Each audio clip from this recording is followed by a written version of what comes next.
Up and at 'em, everybody, and welcome to Wake Up Worcester. Thanks for being here with us this morning. We're going to tell you about the royalty of doo-wop, and that's coming up a little bit later on in the show. Right now, though, the big controversy that has been in Worcester for the last few weeks, and it came to a head on Tuesday night.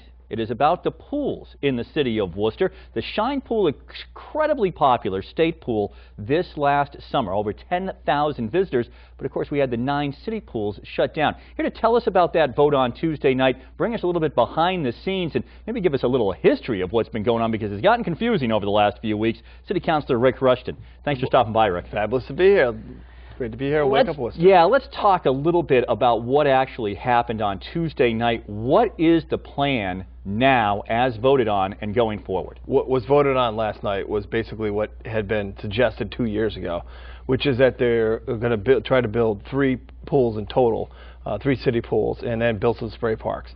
Each of these pools would be the $2.5 million pools, a la Shine Pool, the state pool? Well, I mean, the administration wants it to be that. They're not guaranteeing that, because going forward, obviously, it's going to be depending on funding.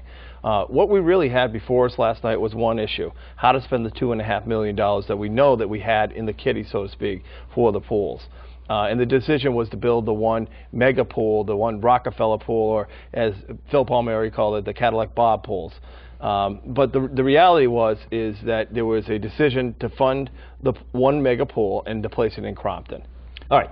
You have brought up, and how did that vote go? It was an 8-3 vote. Who were the 3 dissenting votes? Myself, Councilor Palmieri, and Councilor Toomey.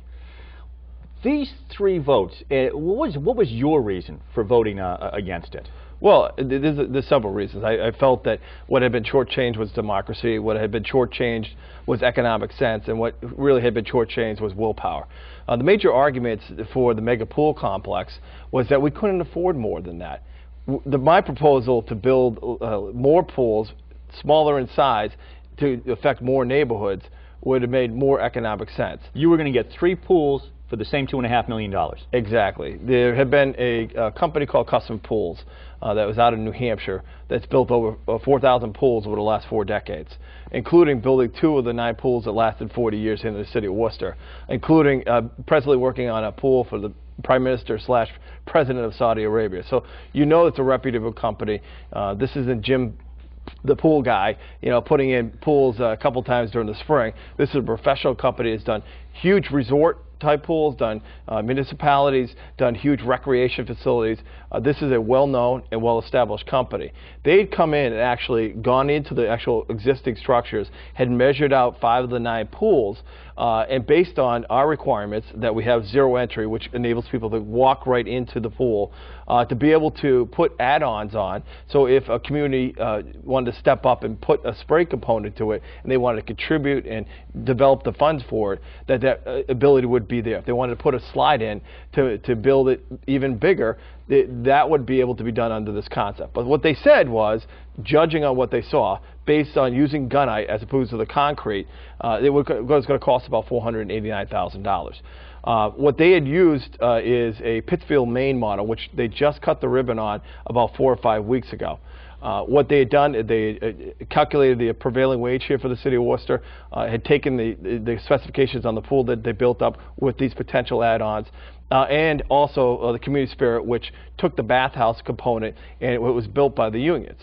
Something that I think we could, and has been suggested by the unions, that they would love to pitch in, that they would love to be a part of the project, to be part of the community spirit, to get these pools moving and help us. So the idea was to take the custom pools concept, give 3 different neighborhoods the opportunity with this $2.5 million to be able to have water recreation. Right now, under the plan, we have the Shine Pool, which is the top of Vernon Hill, which is a real nice complex. Less than 1 mile down the hill, you're going to have Crompton Park with this mega pool. Now, the neighborhood of Crompton Park had been going up to Shine Pool during the course of this. I said last night, it's a false argument when you want to talk about, well, every district needs to have it. This city is a city of neighborhoods. It's not a city of district. Never has, never was. Districts didn't exist till 1986, and they only were constructed in a way to carve out equal numbers of people. It had nothing to do with the relationship to the neighborhoods. So the idea that put two of the pools, about 39 square miles, within a mile of each other, really, I felt, didn't serve the purpose. Secondly, building a complex that has not been asked by the people. We've had people who are not the typical people that you're going to find making city square decisions. So this is the other thing. Here you were talking about this economic argument, and now this argument about even where you're placing the pool doesn't make a whole lot of sense. But I think to a lot of us as we watch this, this is the argument that we want to hear more about. The fact that you had public hearings. Public hearings were held. Save Our Pools came forward as a group. They put forward an economic plan that they also felt made more sense, and it seemed to be very much what you just talked about. We can build more pools for that $2.5 million. We don't need a $2.5 million mega pool. We want more pools, and we want neighborhood pools. And that, in the end, it seems as if part of the message that was sent to them on Tuesday night was, thanks for having all those meetings, but your voice really didn't matter. We decided a long time ago, you said that this plan has been floating out there for over 2 years. We decided a long time ago that this is the plan that we were going to go with. Well, it does give the appearance of being a charade. And the fact is that, you know, phone calls last week to major supporters of some of these councilors, their argument was, well, it's going to help the re-election bid of a particular councilor. And when I heard that, and the supporter who was not a supporter of the opponent were dismayed by this. We had had a process where Councilor Germain and his committee had committed to having hearings. The subcommittee had been charged with finding out what the aquatics plan was. Is this part of what led to this too, Rick? I mean, was this botched on the part of the city council, and then it just took you guys too long to come up with a plan? Well, I said, well, you could see it both ways. But the bottom line, it was the council. And then the council to stand up and say, well, we have to make a decision now. You know, basically, forget about the people who have come forward, forget about their voices, and, well, we have to make a decision now. Is it the people's fault that that occurred? Absolutely not. And the reality is the hurry up, we must do it now mentality, I think is a mentality that is manufactured for the moment.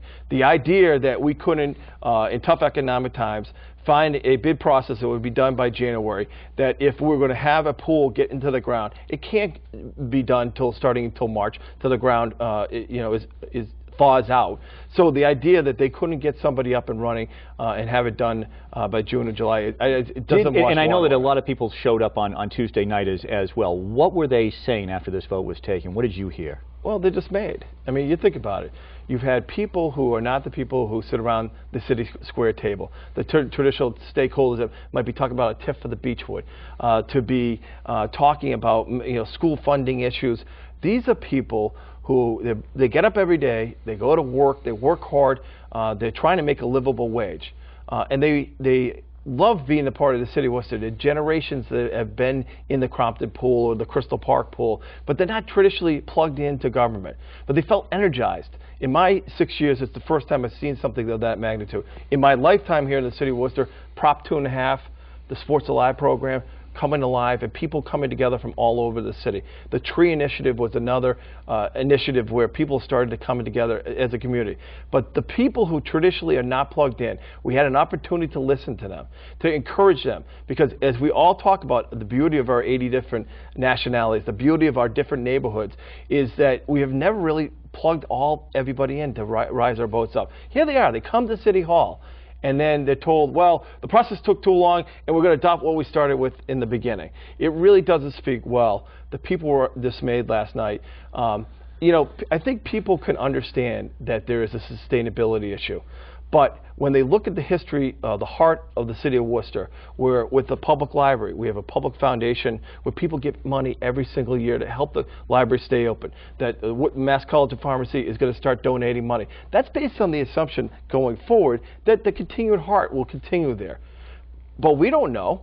That's just based on that assumption. Same thing with Foley Stadium, with Dan Brunel and Duddy and Commerce Bank kicking money in. That was the community coming forward. But the sustainability of it is hoping that people are going to continue to do that. The Worcester Tree Initiative, Winslow Park, Institute Park, $1 million we invested in our bond money this year, but that came with the assurances that they're going to raise the money on the other side. Well, how do we know that's going to happen? Because we're hedging the bet. Well, the same thing here we could say with the city of Worcester. 3 weeks, the city manager was able to raise over $225,000 for the Wheels to Water program because people understood it was a vital component. Well, why wouldn't that happen in the future?